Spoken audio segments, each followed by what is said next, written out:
క్లరికల్లోనేమో speed బాగా కావాలి.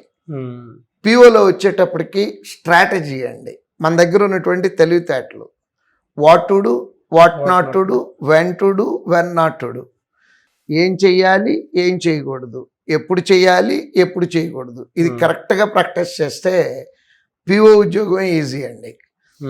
ఇది ప్రిలిమినరీ గురించి చెప్పుకున్నాం. మెయిన్స్ ఎగ్జామ్ క్లరికల్ 200కి 120, 130 ఆ రేంజ్లో కట్ ఆఫ్లు ఉంటున్నాయండి. అదే పిఓ అయితే 225 మార్కులకి 65 నుంచి 75 మార్క్సే కట్ ఆఫ్ అండి. అంటే ఒక్కసారి మీరు ఇమాజిన్ చేయండి, 200కి 130, 225కి 75, అంటే 75 మార్కులు వస్తే పిఓలు అవుతారండి.